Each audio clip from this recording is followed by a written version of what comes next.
Yeola road येथे अपघातात महिलेचा मृत्यू.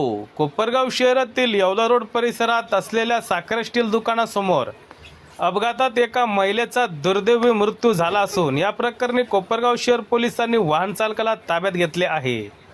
मिळालेल्या माहितीनुसार फिर्यादी अशोक भीमाजी बागुल वय 49 वर्ष, राहणार गोदावरी वसाहत, साकोरी तालुका राहता, जिल्हा अहिल्यानगर यांनी दिलेल्या फिर्यादीनुसार हा गुन्हा दाखल करण्यात आला आहे.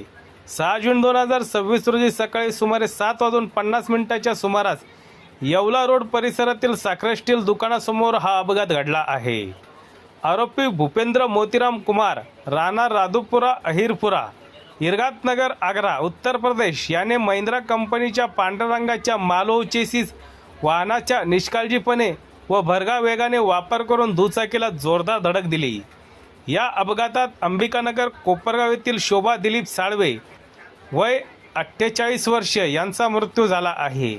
तर फिर्यादी अशोक बागुल हे जखमी झाले असून त्यांच्यावर उपचार सुरू आहेत. विशेष म्हणजे ही संपूर्ण घटना परिसरातील CCTV कॅमेऱ्यात कैद झाली आहे.